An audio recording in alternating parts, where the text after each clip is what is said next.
Welcome, everybody, to AAXO's third Lunch and Learn session today. Before we get started on today's sponsorship proposal writing session, please take notes of the following. Questions can be asked by either raising your hand or using the Q&A box. Recordings of the sessions will be made available to you afterwards. Today's session will be run by event tourism expert Sujin Pillay, who has over 15 years experience in formulating event tourism strategies and securing sponsorships for major events. He currently serves as CEO of Biz-Help, a company focused on providing strategic advice to industry players in the events, sports, and tourism sectors. His experience working with financial institutions and large corporates has enabled him to understand their needs and requirements when funding or sponsoring events. Using this knowledge and skills, he succeeded in securing over 100 million rand in sponsorship funds for major events hosted in South Africa. Sujin holds a Master of Commerce Management degree from the University of KwaZulu-Natal. He completed his Bachelor of Arts degree in Political Science and Sociology at the University of Durban. And with that, I hand over to Sujin. Thanks, Anthea, and hi, everyone, and welcome to this webinar. Thanks you to AAXO for actually hosting me, and I see the title is No Pressure, Writing Winning Sponsorship Proposals. I'm going to try my best to meet that objective.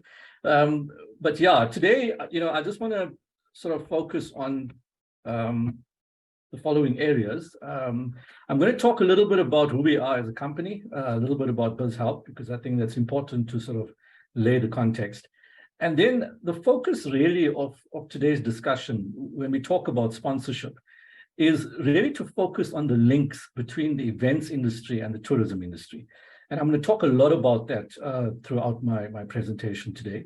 Then I'm going to focus on the importance of research and statistics. And I think that, that's fundamental in putting either a proposal together for funding or even a business plan together for funding. And we've got some partners as well as some ideas on how we can actually get all this information together.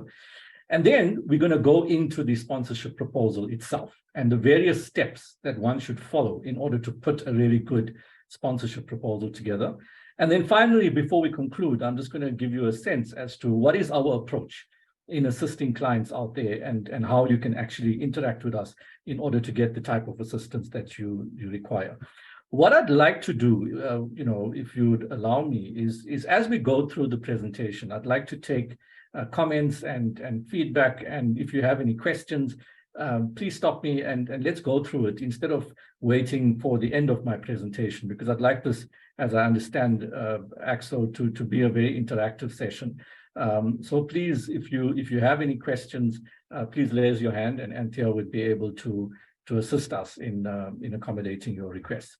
So who is Biz-Help? Well, it's a company that started a while back, back in 2015. And these are the three areas that we focus on. So we focus on market research. So it's really about assisting clients to get the right information that they require in order to inform the kind of strategies that they need to put on the table, whether it's business growth strategies, marketing strategies. We also do a lot of work for government, especially in the events and the tourism sectors. But more recently, we're starting to focus on other sectors now, which is very interesting and very exciting. So on the research and strategy side, that's the areas that we focus on. On the business advisory side, we help clients to put together business plans, whether it's about getting them access to finance or access to markets in order to grow their businesses. We've been doing that for quite a number of years now. And then we also, because we have a really strong network of partners, funding institutions, as well as clients that are looking for opportunities, we facilitate those relationships as well. So on the business advisory side, that's what we actually do. And then on the event advisory side, and this is really why we're here today, aren't we? I think, we do a lot of sponsorship proposals for event organizers, for events out there that are looking for funding, that are looking for partners. But we've also been working a lot with a number of clients to put together event tourism strategies, and hence the link that I see between the events industry and the tourism industry, because we've done a number of strategies around that. Obviously, we've been helping clients to secure funding for the events. And also recently, we've been helping clients to put together content for their events, whether it's about developing content for their conferences, their workshops, or even facilitating some of those events. We've been fortunate in doing that as well. Now, just in terms of our track record, on the research side, as you can see, we've been quite active in putting together tourism-related strategies, mainly with a strong focus on events. We've been fortunate in that we've been working with a number of our partners in putting these strategies together. For example, the Rwanda Intra-Africa tourism strategy that we did last year. We've assisted KZN Tourism on the transformation, and the list goes on. And these are just a sample of some of the work that we've been doing. What's also important from a business advisory side is that we've been on both ends of the spectrum. We've been managing large funds. So, for example, I was responsible for project managing the European Union Development Fund, which was really aimed at funding community tourism projects in KZN. And a number of other funds that we've been working with.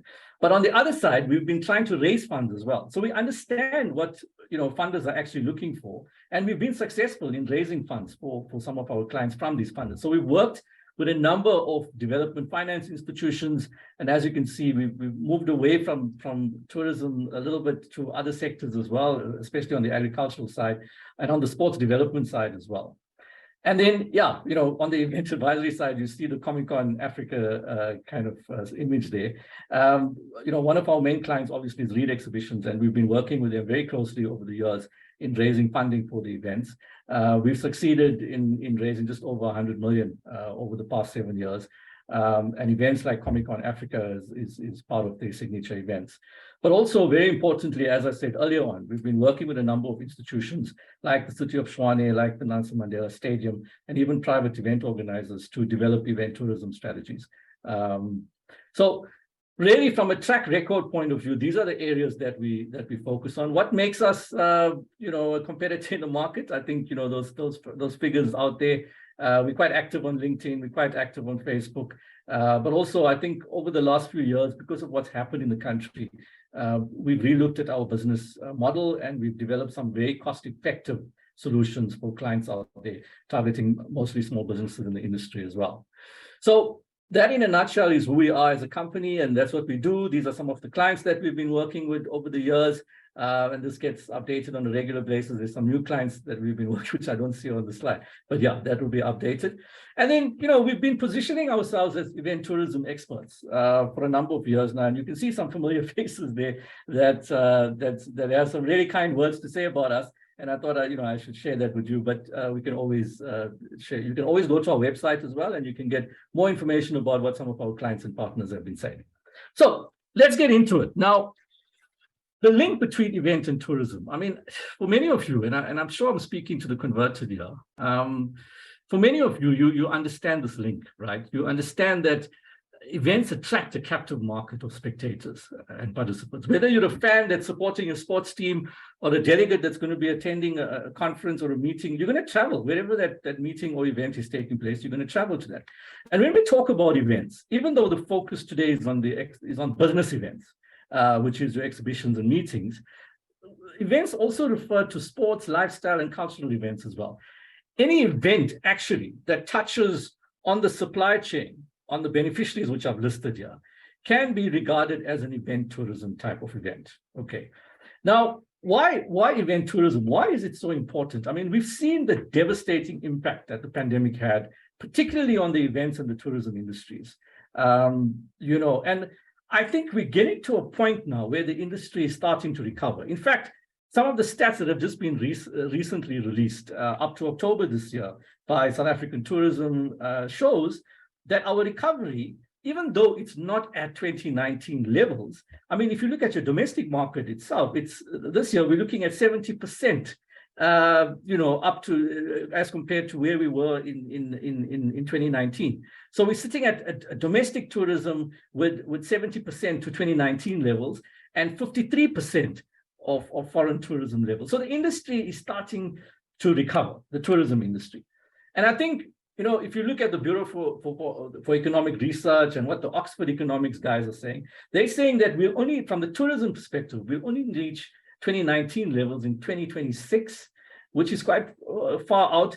But the domestic market, the predictions are that we're going to see that recovery probably in 2024. So I think a domestic market now becomes very important for us to focus on. What was also important that I picked up is that, the Tourism Sentiment Index, which I'm sure you're aware of, they talk about what are some of the contributing factors towards the recovery of the industry. And very interesting is the business event sector, where they are saying that the recovery contributes to 10% of the tourism economy. And that's what's improving our score as far as the TSI is concerned, the Tourism Sentiment Index is concerned. So there's some very positive signs that the industry is starting to recover. In fact, forward bookings, the predictions are that forward bookings are also going to improve going back to next year. And the predictions also from a business events perspective is that we would reach 2019 levels by 2024.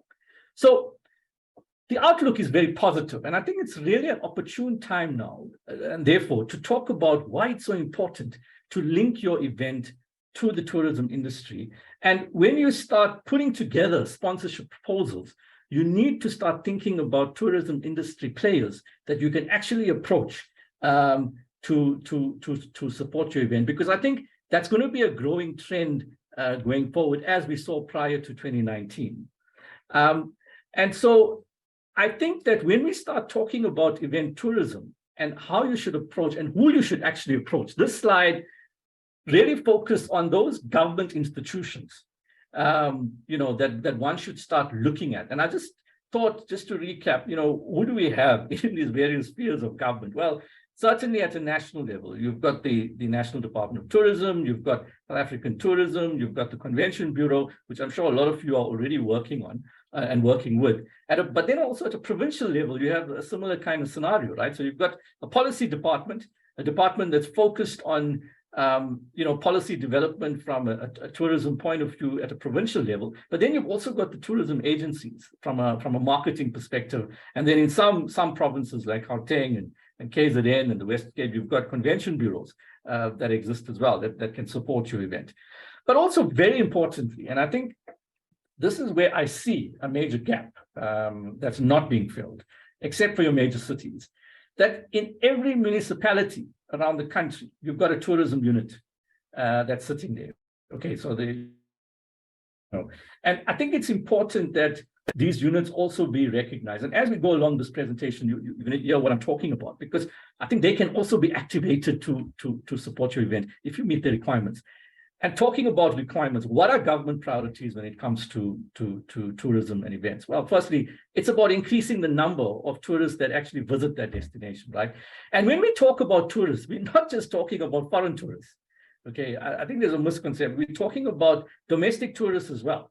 And also regional tourists. So if you're living in Durban and you bring in someone from the Drakensberg into your city, I mean that's regional tourism, right? That's people that are going to add to your economy of the city. The other objective that government has is to increase geographic spread. Now I know that when it comes to hosting events, most events, big events, happen in urban centers. Okay, and there's a lot of reasons for that, and I'm going to go through that as well. But clearly, if you look at government's commitments, I mean, they want to ensure that as many areas in the country benefit economically. So when we start thinking about events, we're going to have to start thinking about how do we creatively, take our events to those areas. There's obviously challenges there, but I mean, I'm putting that out there. Obviously, tourist spend is very important, okay? Because if you can show that your event is going to increase tourism spend in the region or in the area, that puts you at an advantage to get government support. Promoting the destination is, especially from a media point of view, is critical. And then the important thing of creating, but also sustaining jobs. It's not just about creating jobs, because there's a realization that an event, and we've seen that during COVID, if an event doesn't happen, jobs are lost. Okay, so what your event is doing, it's sustaining existing jobs in the industry and in the economy, and I think that's important to point out as well. Also, SMME support and transformation are critical objectives of government, and we're going to have to figure out how does your event contribute towards that, and I'm going to talk more about that as we go through. I don't know if there's any questions or comments so far before I continue. I see everybody is silent, so Anthea, I'm gonna carry on. Is that fine? Okay. That's fine. Okay, so let's talk about research and statistics now. this is fundamental in putting together a really good sponsorship proposal. And, whilst you may think as an event organizer, yeah, but we've got all this information. Okay, you know how many people are coming to event, you have an idea as to where they're coming from, but sometimes we don't put it strongly in the proposal itself. We don't give enough ammunition in that proposal for those decision makers to make those decisions. And remember, when I spoke about all those institutions, right, and the priorities that they are looking for, all that information should be in your proposal. Because remember, it's not just one person that's making that decision. In all these institutions, they make those decisions via committees, okay? And as you know, because of what's been happening in the country, possibly over the last decade, around corruption, it's more important now that proper processes are going to be put in place, and government is going to make sure that more transparent, accountable processes are put in place. But that means that they will then evaluate your proposal based on the information that you're going to be sending them. So getting the right information is going to be critical. And when I say market analysis, what am I talking about? Well, I'm talking about, especially if your event has been held previously, if it's an historic event, you need to give information about how many domestic visitors did your event attract? How many regional visitors did your event attract? Okay, what are the demographic profiles of those visitors? And it doesn't only have to be those visitors. Include your exhibitors as well that are participating in the event, because they're adding to the economy, right?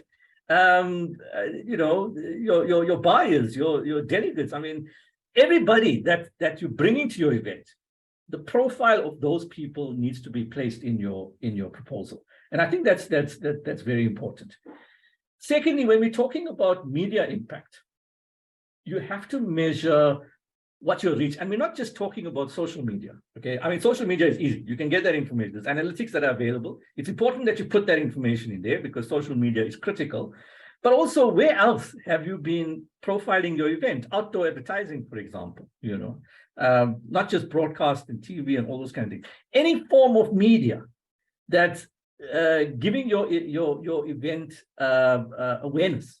You need to measure that. You need to understand, what impact is your event having? Because that means that for that destination and for that sponsor, they're going to get value from it, and they want to see what value are you going to be adding there. Okay. Then on the economic impact side, I mean, we're talking about a lot of issues. Right? We're talking about jobs. We're talking about the amount of SMMEs that you've supported, because remember, that's one of government's priorities. And a lot of that information sits within if you're having an exhibition, within your exhibitors that's going to be attending those events, right? So they are sustaining jobs, they are creating jobs. You need those figures, okay, because that's going to help you in terms of putting that information together. But also within the local economy itself, there's a supply chain that supports your event. And that slide, let's go the slide, this slide talks about the supply chain of the tourism industry. Your event is impacting on every single aspect of the supply chain. You need to get that information. How many jobs are you sustaining within the hotel sector, within the restaurant sector? Because all that information is going to be critical, right? When you're putting your proposal together. So we need to think much broader than just the event that's happening at that event venue. It's impacting on your broader economy, and all that information is critical. Also important under economic impact is the spend. Okay. Remember that when you are in a city, you're spending money, and not just on hotels, and you're spending money when you walk out of that venue. You're going to consume food and beverage. You're going to, there's things that you are doing in the local economy. So we need to understand what that spend is, and not just by visitors, but also by participants, whether it's a speaker at your event, whether it's an exhibit, whoever that your event is attracting. We need that information. Oh, okay. So I see load shedding is over for us. So we've got power back. Power just came back on. That's great. Okay. Now, return on investment is when you actually take all the information that you've gathered, okay, the market analysis, the media impact, the economic impact, and you quantify that. So what is that figure? And let me tell you, sometimes you will be quite surprised as to how big that figure actually is. It runs into the millions. And it's realistic. You're not thumb-sucking these figures. You're getting that information accurately. So the question now is, how do you get that information? Okay. Previously, and I'm sure it's still happening now. Previously, a lot of money used to be spent doing these surveys, okay, face-to-face surveys with guys walking around with clipboards and asking those very uncomfortable, sometimes difficult questions that no one wants to answer. It is very difficult to obtain this information. I'm the first to admit that. That's why as Biz-Help, we've been looking for cost-effective solutions, and we've partnered with a company called MyActive Online, which is quite a reputable company in the market that's been working with a number of major sports events at the moment. Okay, they've been dealing with a lot of sport with the sports industry currently, but they want to get into the business events market as well. And I think that what we've agreed on as this partnership is that they are going to be providing a research solution to events in the country. And they're going to be very competitive on the marketing when they do this as well. And that's why we partnered with them. Those are all the services that they offer. And I think that if this is something that you are very keen on in trying to get the information that's required for your sponsorship proposal, let's talk and let's see how we can activate this kind of solution in order to get the right information that we need. So research and statistics is very important when you are putting your sponsorship proposal together. Now, let's look at what elements needs to go into a sponsorship proposal. Okay, and this is just a snapshot of what we're going to go through in detail. So we're going to start off with the concept. What is your concept? And what information needs to go into that particular concept? Then we're going to focus on market analysis and what information needs to go in that. We're going to talk about what opportunities you should be offering, especially tourism, government institutions that you want to target as partners, which is a bit different from your corporate partners. I mean, I know a lot of your events, you've succeeded in bringing on board corporate partners. And that's why I decided to focus on government, but specifically on the tourism industry. Then on sponsorship packages, I mean, look, you guys are probably experts in putting those packages together, but I want to talk about my experience working with that and some lessons that I've learned, which I'd like to share with you. Very important, you need to tell the sponsor what benefits they're going to be getting. It's not just about the rights, and I'll speak about that. And then last but not least, I'm assuming I'm talking to, and I know that I'm talking to established event organizers out there in the market. So getting a really strong company profile, I don't think is going to be a major challenge for you. But I think there's a few issues there that you have to magnify. And I want to touch on that. So for example, the whole issue around transformation and what are you doing in that space, and it's not just about ownership, it's also about the ESG issues, that you're dealing with. And depending on which department you're approaching, I mean, your profile must be relevant to their mandate and to the requirements. And I think that's going to be very important. So your profile must be very strong, and you must demonstrate your experience in your team members, for example. Who you put as your team is going to be critical. Their profiles are also very important because government looks at these institutions, look at all that, okay, to see the credibility of, and the fact that you are a member of AAXO is a huge benefit, okay, because it means that you're an accredited organizer, you're trusted, and that's very important when it comes to getting funding from anybody, not alone government itself. So let's go on to the event concept. And let me just re-emphasize that the sponsorship proposal that the guide that we've put together is informed by the work and our experience that we've been doing with corporates, with government over the years. These are their requirements, okay? It's not something that we developed on our own. This is something we've developed in consultation, and it's really what these guys are actually looking for. So let's start with the concept. Now, obviously, location is important, right? But I mean, there's always this tension between locating your event in an urban area, which is high density area, which can easily attract a lot of people. And that's what most event organizers are going for, the big centers in the country, which is important from a commercial viability point of view, right? I mean, that's critical, especially when it comes to costs, benefits, and all those kind of things. But hear me out. I mean, one of government's requirements is that they want to spread the benefits. They want to support events that are happening in rural areas, okay? And yeah, I know some of you are raising your eyebrows. How do we organize a successful event? Well, I think there's ways and means of doing that, okay? And I'm going to touch on that because I think that that's going to be a critical challenge. I mean, especially in non-urban areas, that's where the demand is greatest in terms of reviving those economies, right? But we got to think out of the box a little bit in doing those things. And part of what I want to put on the table is to say, well, maybe your main event doesn't have to be in those areas, but certainly some of your activation type of events. And I'll speak a little bit about that later, but I'm raising it now because I don't want to lose this point. You don't want to not meet that requirement of location. Okay, I think it's critical. Remember also that there's some tourism nodes as well. So you need to look at where are those tourism nodes across the country, okay, and identify those tourism nodes, but also see whether there's a fit between the type of event that you have and those nodes. So satellite event activation type of events is something that you might want to think about in order to satisfy this requirement. Date and time. Okay, that's a big issue within government, especially the tourism side, right? Because they always want to support events during the off-peak periods. Now, there's a business case as well to be made to that, because as you would know, I mean, in peak periods, your costs are pretty high. Okay, whether it's accommodation or whatever, right? Your costs are pretty high. So from a cost-saving point of view, yeah, that can come into the equation quite nicely. And there's always that tension. Okay, but I think that's something you need to look at when you're developing your concept further in terms of raising sponsors.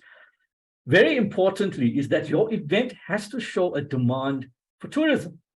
Okay, you're not just doing a community event. Okay, you are doing an event that wants to attract tourists.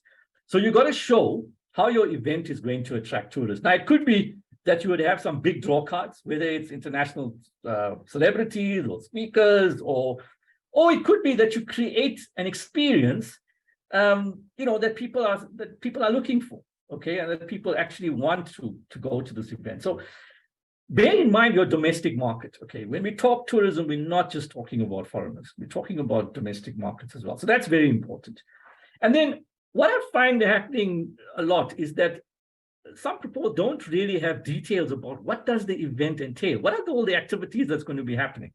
Okay, from a content point of view, okay, from an experiential point of view, because that information then supports the unique selling proposition that your event will offer. So that information is quite critical in terms of your concept.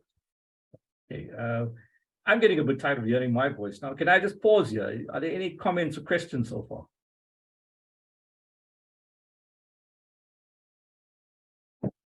Nobody. Sure. Okay. Problem with doing these webinars, I must say, is that you don't know whether you're getting any attention or feedback, or it feels like you're just talking to yourself. But anyway, let's just continue.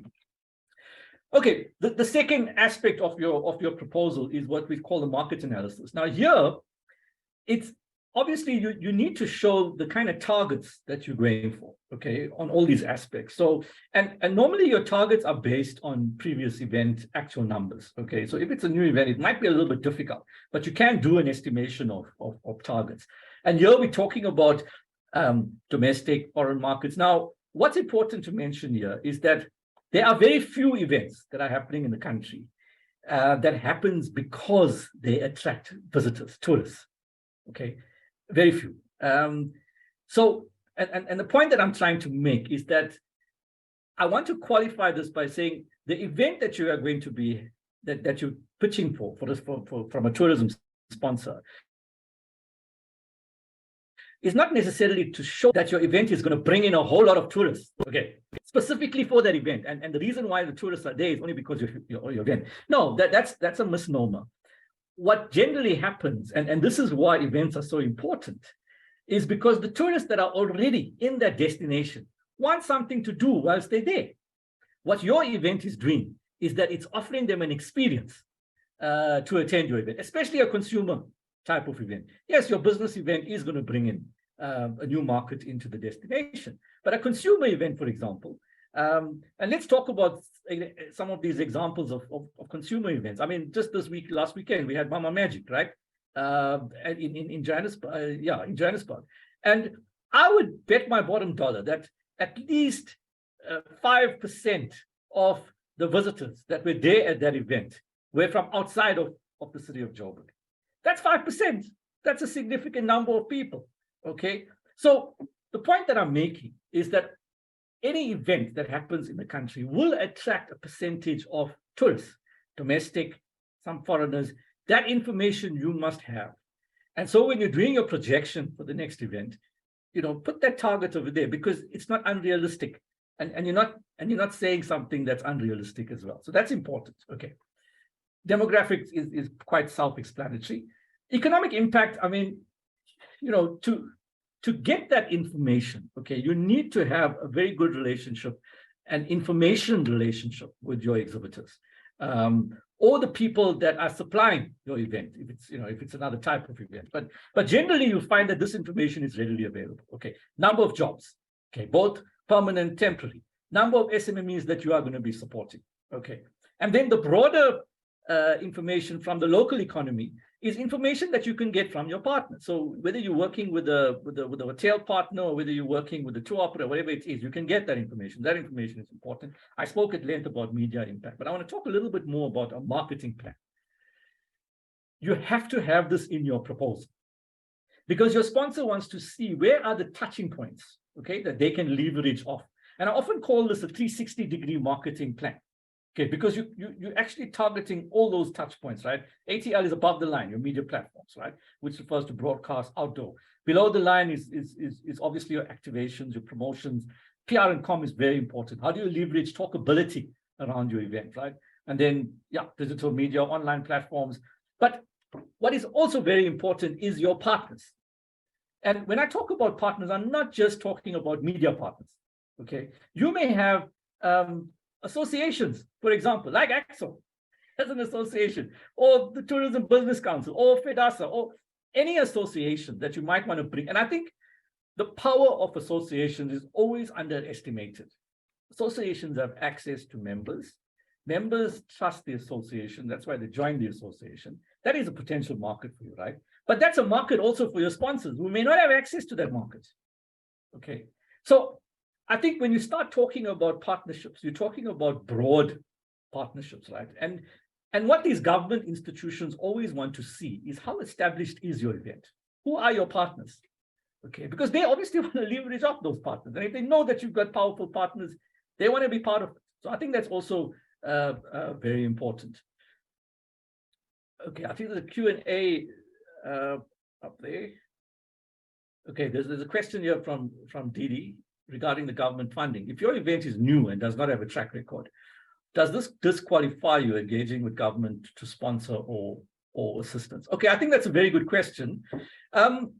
Look, obviously new events are a challenge. Okay, you'll find that very few government, in fact, even corporate sponsors, very reluctant to fund new events. But I think that, if you've got a new event, you can look at some of the trends that are happening with similar types of events that have happened in the past. It doesn't have to be your event, okay? So if it's a consumer type event, that relates, I don't know, let's take like, Decorex, for example. Okay, that's a bad example. That's been happening for years now, right?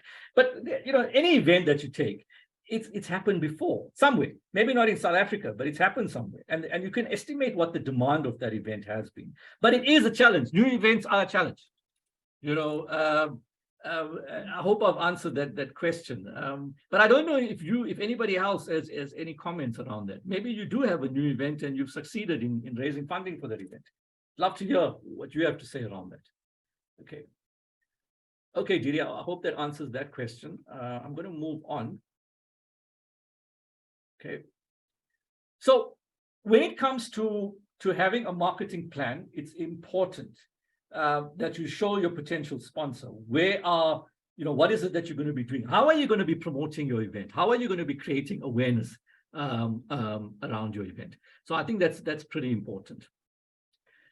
Now, let's talk about opportunities for sponsors out there. Okay, and I think it's important that at the outset in your proposal, you identify all the opportunities that are available from your event for that potential partner. And they are the obvious, right? The usual suspects, branding, marketing. But I've put tour packages in there. sorry, before I go to that, let me just touch on the branding side, right? I think the point here to make is when you're talking to destinations, it's not simply about putting their logo on a banner at your event, okay? Most of them, yeah, that's not their main interest. What they want to see when you're talking about branding is to promote the fact that the event is happening in that destination in as many platforms as you possibly can.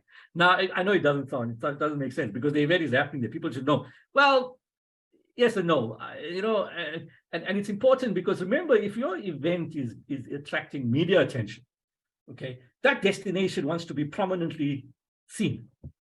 And so it's important that, when you bring in a destination, you mention them quite aggressively in all your promotional campaigns, including branding at the particular event. Marketing, I think I've spoken at length about that, but just on tour packages, because I don't think a lot of events are actually doing this, okay? And this is something that I think a lot of agencies going forward now are going to be using as a measure to see whether this is an event worth supporting.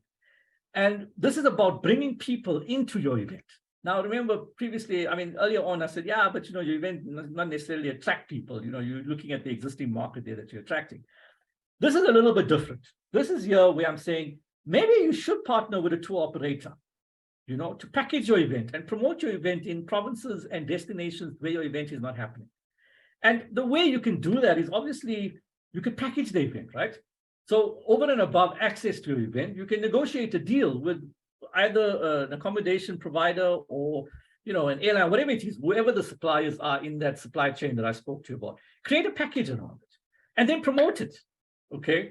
Because that's going to create not just about bringing, but it's creating awareness that this event is a tourism type of event as well. And I think if you do that, the agencies are going to look more favorably at your event because then you've got some type of measurable, that they can easily measure. And you could even put some targets there to say, look, this is the target. And I think that if you work with agencies like, the provincial tourism agencies, they can even help you to do that. And that could be their value offering to your event.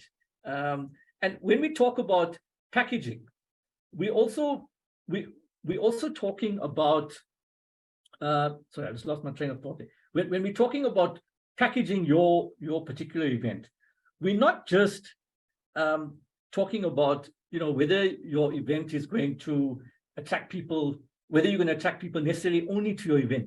Also include an itinerary where people can visit attractions in that destination. Okay, so you create a little bit of an itinerary with the tour operator. Now, a lot of people say, yeah, but this is not our core business. Okay, we organize the event, and I agree. Let the tour operator deal with that. Okay, and let it be an incentive for them to do that for you because that's their daily bread. And I'm sure a lot of tour operators will be open to that. And there are examples of that where it's worked successfully. Okay. The other aspect related to the tour packages and the marketing to a point is the concept of media hosting. And I'm not sure whether a lot of you guys are doing this, but in some of the events that I've been involved with, I found this works very effectively. Not necessarily for the duration of your event or for the event that's happening now, but for your next event. Because if the media are given an opportunity to attend your event now and they have a great experience, they're going to promote your event on their platforms for next year. So this is about forward booking, right? And I think that's important. So I think it's an important point. I see we're getting closer to 1 o'clock, so I'm going to go a little bit faster now. I spoke a lot about the socioeconomic opportunities, but the point that I want to make over here is that you must ensure that the opportunities that you're going to be offering, the government, are aligned to government objectives. Okay. So if your event is talking about skills development, for example, you want to show how your event is contributing towards that department's skills development objectives as well. So if you're talking to the Department of Small Business, for example, because you're not only approaching tourism departments. Well, sorry, I forgot to mention that earlier on the slide. You can approach any government department that's related to your content, as long as you're showing that your content is aligned to the objectives. So small business development, and they big focus on supporting small businesses. Now, if you can show how your event is actually doing that, chances are you could bring them on board as a potential partner. working with community-based organizations, NGOs as well, is going to be critical in that socioeconomic sort of opportunities. I'm going to move away from speaker because I think this is quite self-explanatory. I mean, obviously, you need to offer, especially with government, you need to offer them opportunities to speak at your event. Okay, so you need to create content that's relevant to what they are doing, so that because what you're offering them is a captive market. Okay, you're offering them a captive market so that they can speak to that market because they wouldn't have necessarily had an opportunity to that previously. So I think that's important. On the activation side, remember earlier I spoke about, how do you get into other areas except your urban areas? Well, this is one way you can do that. And that's by creating what I call roadshows, okay? Build up events. To promote your main event, have these little satellite events in different areas of the country, especially in those rural areas. And it's really about, it could be part of a community outreach type of program that you're adopting as a company or your social response, whatever it is. But I think in your proposal, you're going to make that a very strong kind of point. And by the way, you could even add, funding. You can even ask for funding for that as well, because that goes back to adding value to what the department is actually doing. With tourism agencies, they're very big on funding networking events, especially media type of events. Okay, if you've got like 50 or 60 media you bring into an event, you can host a networking event for them, which the agency will then, and that's most of the time, that's their contribution, because they want to talk to the media. They want to talk to influencers because it's about them getting their message across to those media. So networking events is very important. And yes, I'm trying to figure that VIP, complimentary tickets, VIP. Yeah, that's big, especially with your sponsors. They want access, not just for themselves, but to host some of their clients, to host some of their partners. Very important area. But I also want to say that, it's also an opportunity to give out a whole lot of complimentary tickets that can be packaged, okay, by your tour agencies, but also be used for promotional campaigns like giveaways. But all that is about creating awareness around your event. So these are some of the opportunities that you need to put in your proposal. Remember, as I said, it must be aligned to the requirements of your funder. Okay, moving along. What should go as part of your sponsorship packages? Okay, now we know, and this is, I'm sure most of us do this, right? You have platinum, gold, silver packages with all the rights, and I think that's good to have. But I think what's been happening in the industry, especially over the last few years, even prior to COVID-19, what I've found is that a lot of sponsors want to be treated in a different type of way. They want to be treated in a special kind of way. So what we found works is custom packages, right? You go to them, you say, okay, we understand that these are your requirements, these are your needs. So we want to package something that actually meets your needs. Now, it could be based on budget constraints. It could be based on some of the needs which they don't have based on your gold, silver, and bronze packages. They may say, no, but we don't want branding, or we don't need an exhibition stand. We want something else, okay? So you're going to have to find a way, and I find that works really well, okay? So I think that's important. When I talk about value adds, I'm talking about the value that you're going to add as an event to that client. So it's, and it could be low cost items that you may have access to.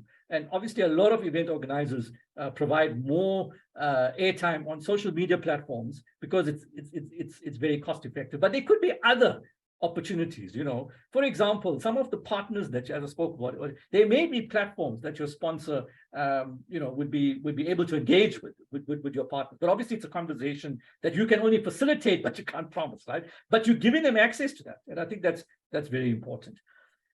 You have to quantify the rights that you're giving your sponsor. I think that is so important. So the media impact that you're giving them, the media value you're giving them. Ordinarily, they would never have got that media value had it not been for you. The branding that you're giving them, okay, you have to quantify that. And we normally do that for our clients because it really gives you a good sense as to what the sponsor is getting in return by becoming a part of your event. When I speak about opportunity cost, what I'm referring here to, and I'm sure you do this, but for those that don't, I think it's important that when you start putting your rights package together, right, all these rights, you need to cost what these rights are going to cost you. Okay. So the question, and this then helps you to get to a figure for your sponsorship package. I know that the trend, right? I don't know, the trend normally is to look at your total budget for the event and then say, right, my budget is 10 million. So I'm going to try and go and get 3 sponsors for, 10 million each. Okay. I think there has to be a more scientific way in order to come up with these sponsorship packages. And it has to be transparent as well, so that your sponsor can also see that you are going to be accountable for those expenses. So we've developed some scientific ways of quantifying those rights. And so when you then develop the cost for your sponsor, so whatever your cost of that package is, you then add an opportunity cost to it. And the opportunity cost could be either 20% or 30% markup. And that's where you actually making your money, right? By charging that opportunity. So I think that's important. Now, value in kind. Now, I know a lot of you walk away from value in kind kind of sponsorship, but I think it's important. But it's only important if it's going to reduce your expenses on the budget. It's not important if people are just going to give you stuff which you don't really need for your event. That's not going to add any value, and then you can say no. But I think if people are going to, for example, if people are going to give you a whole lot of goodie bags, and you are going to spend about 20,000, that's a saving on your budget, right? And just like that, I mean, if they're going to offer you airtime, whereas you were going to pay for airtime, that's coming out of it. So I would say there has to be a very close correlation between what the sponsor is offering you as part of value in kind and there has to be a relationship within your budget. Okay, are there any other questions? No? Okay, let's move on. Okay, so the last area that we're going to focus on is benefits. And I think it's important that you need to summarize this in one slide in your proposal, because we spoke about all those elements that make up your sponsorship proposal, and it's in different areas, right? So now you're bringing it all together. In one shot, you're giving that decision maker or that committee an answer that if you invest in my event, okay, these are the benefits you're going to get. You're going to get a captive market of 20,000 people over 3 days or whatever it is. The impact on the tourism economy is going to be this. Okay, the socio-economic impact that we're going to have on creating jobs, on supporting SMMEs, on growing your local economy, that's the impact. And these are all numbers that you're going to give them. Okay, the media impact. And based on all that, this is what your return on investment is actually going to be. So I think that's very important. So, colleagues, that's really our sort of prescriptive on what it is to write a really good, and I hope a winning sponsorship proposal. But let me tell you how we can help you to do that. So the way we work with our clients is that the first thing we do a needs assessment. We have an initial meeting, we discuss what your needs are, and then we give you advice as to what type of information you're going to be required in order to put a really good proposal together. If you have a proposal, we can do a review of it, and we can tell you, these are the gaps. The second thing we can do is provide you with advisory services. So it may be that, you know what, you don't want us to do the sponsored proposal, but you need us on a weekly basis to sit down with your team and advise them. Quite happy to do that. And then, like most of our clients say, look, we don't have the time to do these proposals. We want you to do it for us. Okay, so that we can do. And then we also, if we go through these processes and we are comfortable that we've put together a really commercially viable proposal, that we can then approach some of our partners and clients on, then we'll undertake that function as well. Now, for all these functions, we will be offering AAXO members a 30% discount. Okay, so whatever the fee is, it will be less 30% for you if you require any of our services. And so I'm going to stop there, and I hope that this has been a useful session for you. I think that the real value is interacting with you guys and understanding how we can assist you in order to achieve your objectives of raising sponsors for your event. So thank you very much for your time, and yeah, if there's any questions, happy to answer them. Thanks.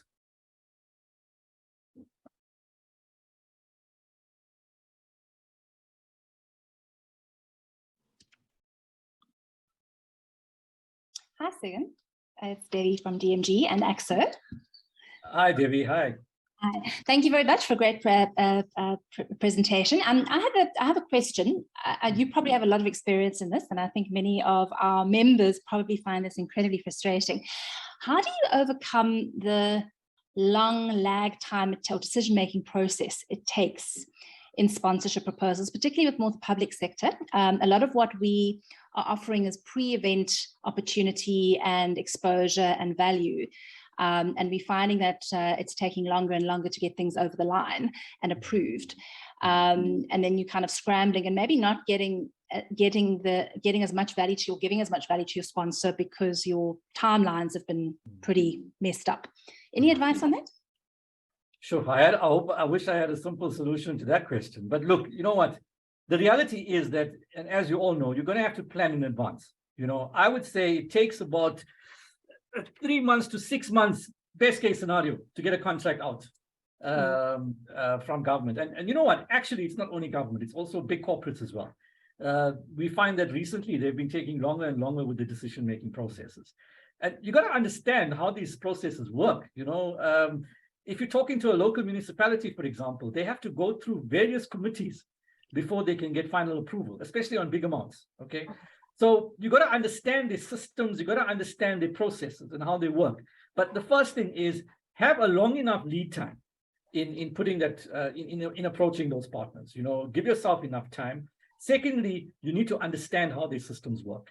And I think the sponsorship proposal is one step in that process. Okay. So if you've got a really good document, it helps them, because what it does, remember, someone at the end, at the other end of the table has to put a report together that they have to send to that committee. Now, if they don't have all the information that they require, it's very difficult for them to give a good report. So what your proposal is doing is giving them ammunition to put a really good report on the table requesting funding, you know. So I think those are some of the experiences that we have. And because of our experience working with a lot of these institutions, we have a sense as to how they work and their timeframes and their requirements and all those kinds of things. That answers you, Debbie. Yeah, thank you. Thank you. Can I ask another question? Oh, sure. Are you also finding that the kind of sponsorship inventory opportunity that especially corporates, government are wanting has changed quite a bit? It's kind of evolved, you know, and gone are the big parties and the big splashy affairs, and now they're kind of quite tailored in. And I think it's got a lot to do with obviously budgets and I suppose coming out of COVID, but also like what value is that kind of a sponsorship bringing actually at the end of the day? Are you finding that? Absolutely. I mean, even before COVID, you know, I think there's been a trend, not only in South Africa, but globally, with sponsors wanting to see a much more aggressive return on the investment. Okay. And you know what? The reality is that events do that. Okay. We need to convince those decision makers out there that an event is a catalyst. Okay. Because, you know, I'll give you I always use this example. In 2008 and 2009, the global economy was going through a massive crisis. Okay. In fact, it was the SARS virus as well at that time that slowed economies down. And during that period, if you remember, South Africa, we hosted a number of international events in this country, from the British and Irish Rugby Lions Tour to the Confed Cup to a number of events during that year. And we were the only country globally that had double-digit tourism growth. And it was because of those events. Now, the reality is that events, as I said earlier on, attract a captive market, you know, and I think it's important for us to constantly raise the awareness around this. It's important. But also what's important is putting the right proposal on the table to show these guys, actually, this is the value that you're going to get, you know, and everything that you put in that sponsorship, if you can quantify it, it makes those decisions much easier. And I think for us, some of our success stories has been because we've done that. You know, and so it's important that you follow this kind of process. Yeah, great, thank you. And yeah, I think that's it. I think seems to be that's it.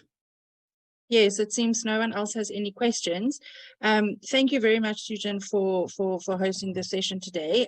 If anybody wants any more information or contact details of Susan, please get in touch with us at AAXO.